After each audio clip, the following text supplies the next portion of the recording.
Welcome to Chapter 4. For this chapter, we're going to be focusing on learner differences. Specifically today, we're going to be focusing on socioeconomic status. And in the future, we're going to be looking at a related topic called resiliency. Before I start to talk about group differences, I always like to keep a couple of things in mind. So whether we're talking about males in comparison to females, or today, lower income families compared to higher income families, one point. There's great variability within any group. So, for instance, here's height. We know that on average, males tend to be taller than females, right? But you can see here from this data, there's still great variability. You're going to still have some females that are taller than males, right? Also, there's great overlap between any groups. Let's look at some data to show that. So we know, for instance, that males tend to have better visual spatial skills than females do. That's why they're better at video games. That's why they're more likely to become architects. So let's look at the data that shows this well-known gender difference. It's not that exciting, is it? I mean, that dotted line there shows the difference between males and females. It is statistically significant, but you can see there's much more overlap than there are differences. So let's keep that in mind as we move forward. And let's start with defining our terms. What is socioeconomic status? It is more than just your paycheck. SES categorizes people based upon, yes, their economics, but also their highest level of education and their occupation. This is why you typically see these questions on credit card applications. So why is SES important? SES has been found to be quite predictive of a lot of things. When it comes to education, it tends to be predictive of IQ, achievement test scores, student grades, school attendance, even your likelihood to graduate from high school. Now, think back to our first chapter on research, and remember this is just a correlation. This is not experimental research. It's just saying these two things tend to be related to one another. So that doesn't mean it's cause and effect. You can't win the lottery and suddenly the next day your kid's doing better in school. Okay, but these are strong correlations. So just to give a moment and give a nod to where some of my sources are from, I'm constantly trying to pull up poverty data and try to update what I'm looking at here for this chapter. So in the past, I used to be able to say for about 10 years in a row, Athens was the poorest county in Ohio. As you can see from this chart, Athens is doing much better.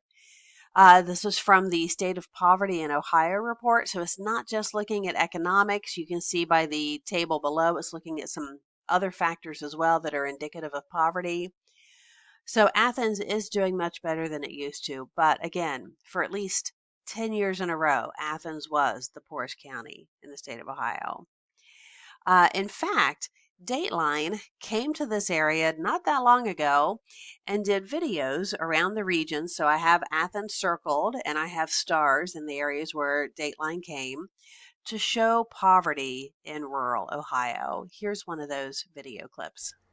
Among the wizened valleys and rolling slopes of southeast Ohio's Appalachian foothills, pride and quiet desperation are breaking into a cry for help. You know, I have family to feed.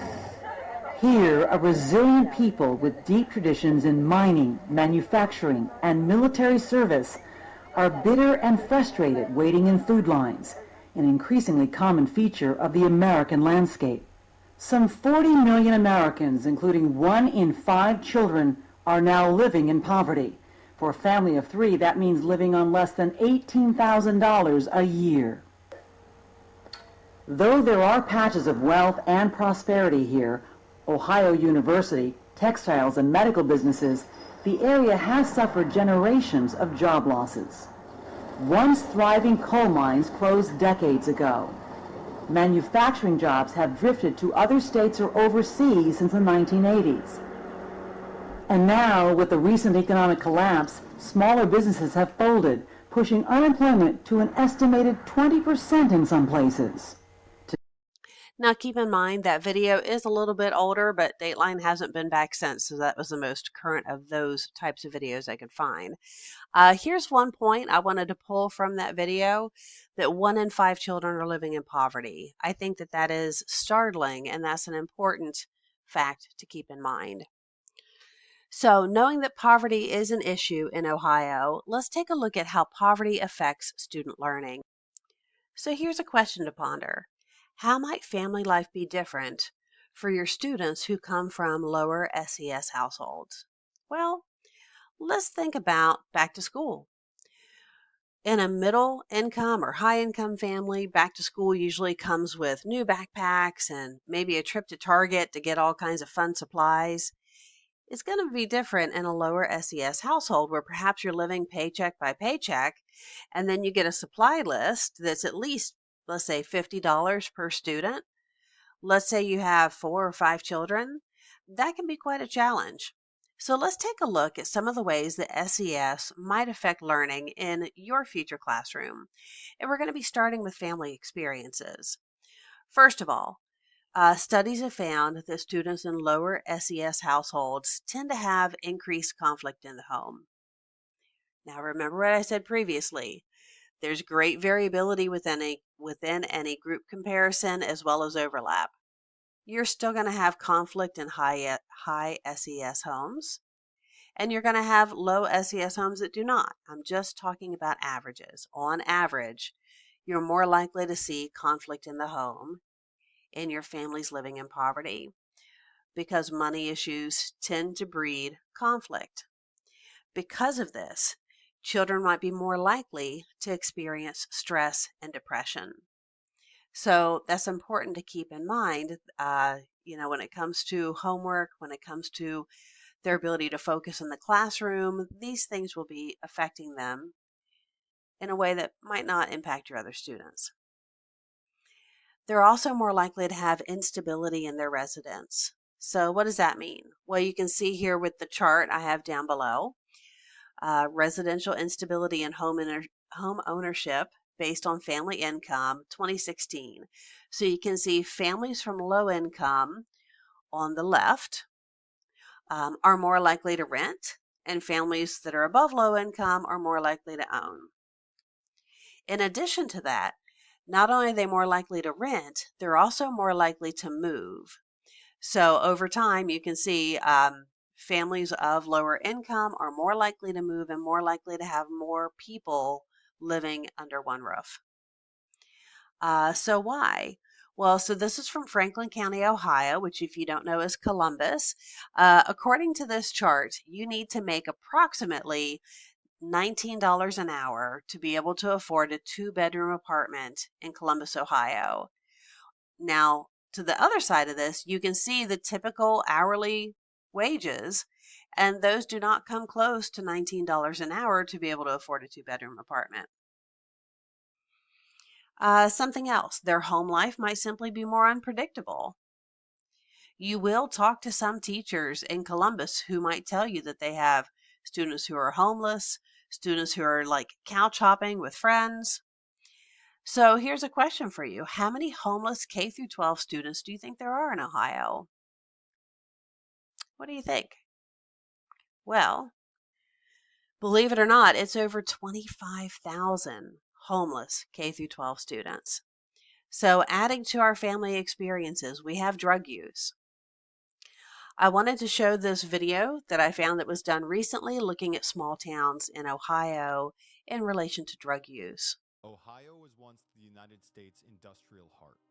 Since the 1970s, though, that heart has been ripped out, leaving struggling and often violent and poor cities. Yet while you've heard of Cleveland and Akron, you probably haven't heard of the forgotten cities of Ohio. People's all gone mess of them. For every post-industrial Ohio city you've heard of, there are dozens that you haven't. Many are here in the Ohio River Valley, which separates Ohio from West Virginia and is home to places like East Liverpool. What happened to East Liverpool when the steel left? We lost a great deal of our middle class. How is it living here? There's just nothing to do.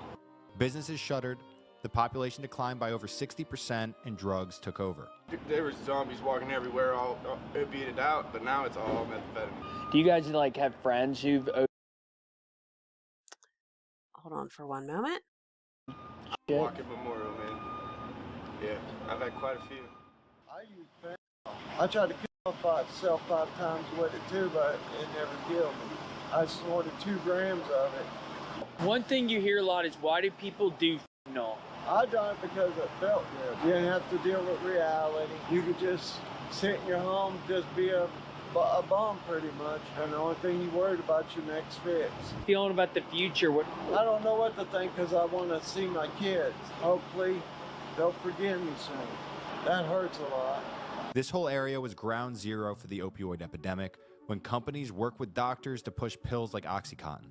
People got hooked, then turned to heroin, and today fentanyl is king. What was the first time you had fentanyl? When I was 50, I never really done drugs. I broke my back in '96. I was paralyzed and I had to work myself back. All they ever gave you were pain pills. I didn't know you could get help for them when I was 50. I didn't know. Further down the river may be the region's most unique city, Steubenville. We're about to head to Steubenville. What do you guys think of Steubenville? It's worse than here. Steubenville was a boom town, known as the city of churches. There are 18 churches downtown. It's like 33 different churches here. They were built at a time when there was lots and lots of money. It's famed for its architecture and being the hometown of Dean Martin.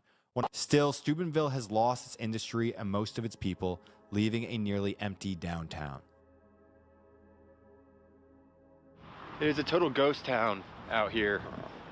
And just about everyone I talk to or try to talk to can't talk on camera because they're seemingly all on drugs. One woman came up crying, saying that she needed to buy her cancer medicine. Her daughter had died. She was getting mugged, all this stuff. Another guy was just tweaking out. He was on I don't know what. And a third guy said he couldn't talk because of legal issues, but he was also kind of tweaking out. And it is just extremely grim. So again, that doesn't paint the best picture of what's happening in some of our rural Ohio cities. So video notes, just to recap, in some of our smaller towns, once those industry leaves, so does that middle class. They might move to follow the jobs. And then what happens is the drugs come in and they really devastate the lower SES population. So continuing with drugs. What you're going to see then are infants that are born with addiction. So you can see from the information below that in Ohio, approximately 6 infants are born every day addicted to drugs, and therefore they have neonatal abstinence syndrome. Typically, they're addicted to opioids or meth. So here's a short video just talking a little bit about this. These children are going to be the ones that suffer most from it. Babies born hooked on drugs are growing up. Children diagnosed with neonatal abstinence syndrome are now old enough for school. And as they grow, many still suffer problems from their drug-addicted births. 10 News reporter Cole Sullivan follows one child's journey. It's an R. Yeah. 3.5-year-old Caden loves to make words. Yay! Good job, buddy. C-A-R. Car. But his grandmother Kathy worries 3 letters may define his life. N-A-S. Caden was born with neonatal abstinence syndrome, dependent on the meth and opioids his mother used while pregnant. He's just done remarkable. He's made great strides. You've met Caden before, in 2018, after he recovered from the heartbreaking withdrawal of his first days of life. And again in 2019, when doctors say he was developing slowly and needed occupational and speech therapy. He mastered the therapy, but Caden's grandmother worries he's not out of the woods yet. It can be lifelong. Nurse Patty Zetterberg works with kids born with NAS at East Tennessee Children's Hospital. She says behavioral problems can arise in kids about Caden's age. And the child has a very difficult time being able to manage their emotions. Caden.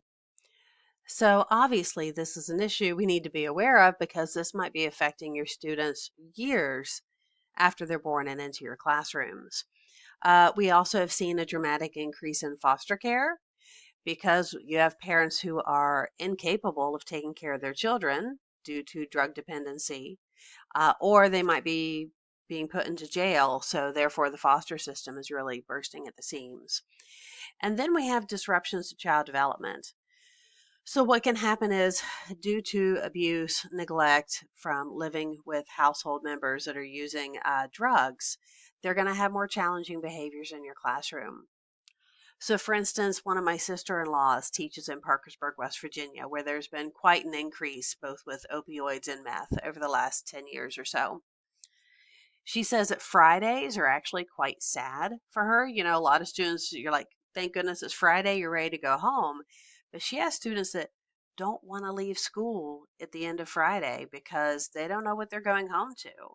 They don't know if there's going to be food. They don't know who's going to take care of them because, again, drug use and things being so unstable in their household. All right, so something else you might see. So, for instance, they may not have some of the knowledge that you expect. You might assume that they come to you knowing certain things, having certain reading skills, have certain expected experiences. So you might say, oh, so where did you go over the summer? Well, you might have students that haven't gone anywhere. You might assume that their parents read to them at night, and maybe they're not. So here's some information from 2018, where I'm from in Ohio. And you can see this was a big issue of looking at the fact that so many kindergarten students were coming to school not ready for kindergarten, academically, socially, emotionally. So this was brought to the board, and after this, they actually reorganized the school system so that all kindergarten students were going to one centralized school because they didn't have enough aides to spread throughout all these different schools to help these children that simply weren't ready to be there. Here's some more data that I found looking at school readiness. So you can see the colors of the bars are related to educational level of the parents. And you can see that sliding, I guess this way, yeah, that sliding scale upward, showing that as education increased, so did their readiness when it comes to recognizing their letters, counting, writing their name, and so on. So in the regular classroom, we would play a simulation called Spent. Sometimes I assign it as a homework, but it's also just something interesting you can do on your own. It is a simulation that takes you through some of the daily life choices you might have to make as a lower SES individual and show you how easy it is to run out of money and how some of the difficult questions you're going to have to face. But for now, let's move on to how SES impacts learning, now focusing on basic needs. So previously we've been looking at family experiences, including drug use, but now basic needs. All right. Your students who come from lower SES households may not have reliable medical care. In fact, most researchers have found that they will often use the school nurse as their primary source of medical care for their children because it's easy. The school nurse is right there. It's easy to use, even though there are so many government programs available to provide medical assistance. We already talked about many of the housing challenges that you might see, but here's a video from, again, when Dateline came to rural Ohio, just to give you a glimpse of life in a particular lower SES household and some of their housing challenges. Anita, who works in a bakery, and Jim, who's unemployed, are raising Anita's two children, Lydia, 14, and Lyle, 9, in an old 30-foot camper. Tell me about this space then. Do you and Jim sleep back there? Yeah, our bed's back there. Uh-huh. The table folds out to a bed for Lydia, and Lyle sleeps on the left seat. But storage has got to be an issue. I mean, where do you put all your clothes? Cadillac. You mean in the car? Winter clothes in the summer, we're keeping those out there, and then the summer clothes we keep in here. That's actually pretty smart. You use it as storage, not to dry. Yes. A power cable strung from a neighbor's trailer gives them electricity, but something much more valuable is lacking: running water. I'm going to take a shower. Every time they need to take a shower, use the bathroom, or do their laundry, they walk 40 yards across the dirt to their neighbor's trailer. I'm walking over here every day and having to take my shower, and then I have to walk all the way across the yard. And sometimes my feet get dirty again, and then I have to wash them off when I get over there. It's nearly 10 p.m., and she is starting the night shift on the counter at McHappy's. a donut store 10 miles from home. On $7.30 an hour, in a good week, she takes home just over $200. Other weeks, she's making just $130. $6.99 out of 10. How do you make ends meet on your salary? It's paycheck by paycheck. Buying groceries, putting gas in the car, putting money back for the following week for gas to get to work. I have approximately $20 to my name. So then imagine when you get your list of school supplies, if your child wants to play football or be a cheerleader, those sorts of things become quite challenging. And how do you think those living arrangements might be challenging for Lydia and Lyle? Whether it comes to their ability to do homework, whether it comes to things like whether or not they're getting a good night's sleep. And we know how important sleep is for the attention span and emotional well-being of our students. So, other things when it comes to basic needs, poor nutrition. Now, poor nutrition can cause problems in attention, memory, learning ability. Again, not that different sometimes to some of the difficulties that you see with a lack of sleep. So here's some data I found. It's a bit older. Some of this data is hard to find updated versions of, but looking at based upon income level of the family, the health level of the children. And you can see again, this is looking at the percent of children with poor to fair physical health, and it's higher in lower income homes. Now, because of this, a lot of schools have created programs like Columbus City Schools where they provide free breakfast for all students. It used to be that schools would only provide free breakfast and free lunch for students based upon certain paperwork they had to submit. But it's wonderful that Columbus and a lot of other school districts have changed to where they're providing free food for all students, which is wonderful. Also, there are a lot of schools and even some local ones that do a great job when it comes to food programs. So here's one by Alexander Elementary School when they were doing peanut butter and jelly booths set up in the summertime because they worry about food instability during the summer. So they were providing sandwich packs for parents. Okay, so what can we do to help support these at-risk students, right? First of all, you need to be able to identify them. You need to know who it is in your classroom is at risk so that you know who needs extra support. Some of the indicators you can look for is chronic absenteeism, lower self-esteem, that perhaps they have some more challenging and disruptive behaviors, perhaps they seem detached, disengaged. Those might be some red flags that, hey, these are students who need some extra support from me. Something else you want to think about is making sure that your classroom has a really welcoming environment, that it is warm, it is accepting, that students feel part of your classroom community. Here you can see down below in Columbus City Schools.